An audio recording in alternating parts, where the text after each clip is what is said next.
time has come for Kenya to devolve education up to secondary school. It makes no sense to see a Minister of Education going to Marsabit, to Garissa, inspecting primary school structures or construction. It's a shame, because that is the work that should be done by the governor of the counties there. The time has come to devolve education. In the interest of efficiency and better service delivery, all money is currently managed by the CDF and NGAAF should be surrendered to counties. When CDF was formulated and promulgated, the people of Kenya were seeking an equitable distribution of natural resources, which had been denied through an imperial presidency. Most of the work here was basically left to Harambes. If you wanted to build a school, tuition build block, Harambee, dispensary, Harambee, and so on. Since that time, everything in the system of governance has changed. We removed the patronage system in allocation of natural resources. We adopted devolution. We established a constitutional commission to allocate revenue between the national and county governments. We empowered the parliament on budgetary matters. Everything Kenyans have done to re-establish good governance has made the CDF system obsolete.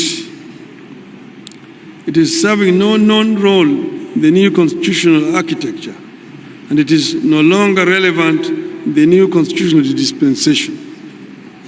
Indeed, the only thing this system does is to pervert the role of the representative of the people and to deflect their attention from duties placed upon them by the Constitution.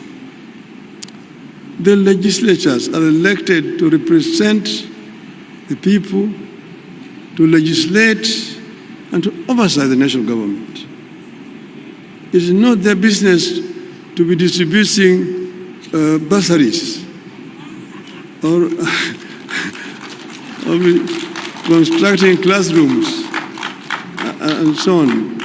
Those are the work of the county government. Well, the MPs are constructing roads, constructing schools and hospitals. The same goes for infrastructure development.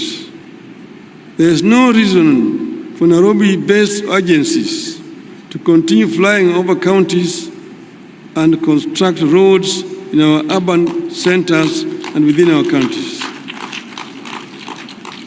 I strongly believe that time has come for the authority over urban and rural roads to be handed over to counties,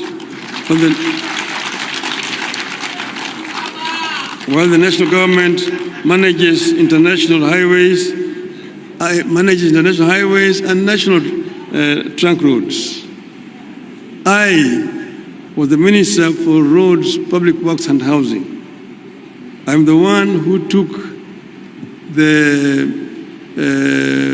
bill to Parliament to create KENHA, KURA, and KENHA.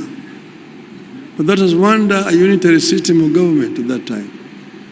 With a devolved system of government, there's no need for somebody sitting in Nairobi to be in charge of rural roads in Homa Bay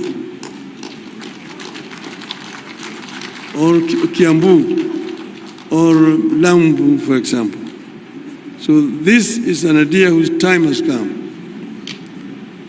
It does not make sense that some roads in Kisumu town cannot be managed by the governor of Kisumu. That somebody sitting in Nairobi called Kura who claimed those roads as his roads. The same thing in Mombasa, Eldoret, Nakuru, and so on. I know the better way to power this economy there's no better way to power this economy than to have major road construction works going on across all the 47 counties at the same time. I am well aware that some of these functions are currently not devolved and may require constitutional amendments to be transferred to counties. But through delegation of functions and legislation, we can get this work done and in the process take more power and resources and prosperity to the people.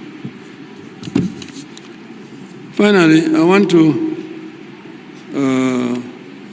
address two other issues. One, the governors have mentioned it, that governors serve the counties and they can serve 1 term, 2 terms. I've got a number of governors who have served 2 terms. In Parliament, we did an amendment so that any member of Parliament who serves 2 terms is automatically entitled to a pension. Why can we not do the same thing to the governors? A governor who has served 2 terms needs to be entitled automatically to a pension. So this is a recommendation that should come from Homabay. And members of Parliament should seize this matter and go and move an amendment in Parliament. Okay? Oh my God! I may not be your best, and I don't claim to be, but I'm the one you have.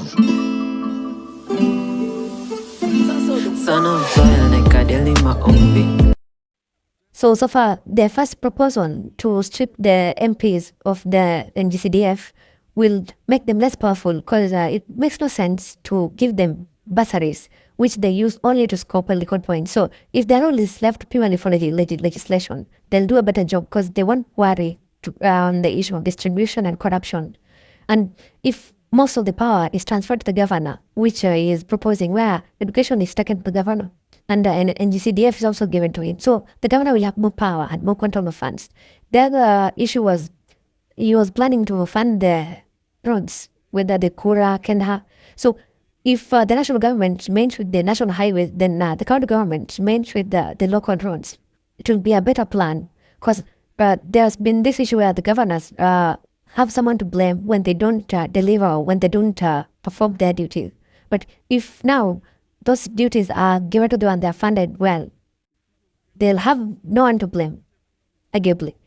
And the issue of unfair distribution of resources will have been solved. So people will only blame themselves if they elect a bad leader, bad governor. But now that puts more responsibility to the voter. Because if the voter elects a bad leader, then they'll have poor education, they'll have poor health, and they'll have poor roads. And that's a lose-lose for that voter. And especially for regions that don't know how to elect any good leader, they'll be cooked. But for regions or areas that know how to elect good leaders, they'll be in a better position for development because most of those roles will have been devolved. But now this brings about a big argument where if we are reducing the roles of the executive, but we are reducing the roles of some of the legislature, meaning with time, the role of the MP will be redundant. And I think after a while, we might do a referendum to do away with the MP role because it will reach a point where the MP is no longer useful in our society or in our economy.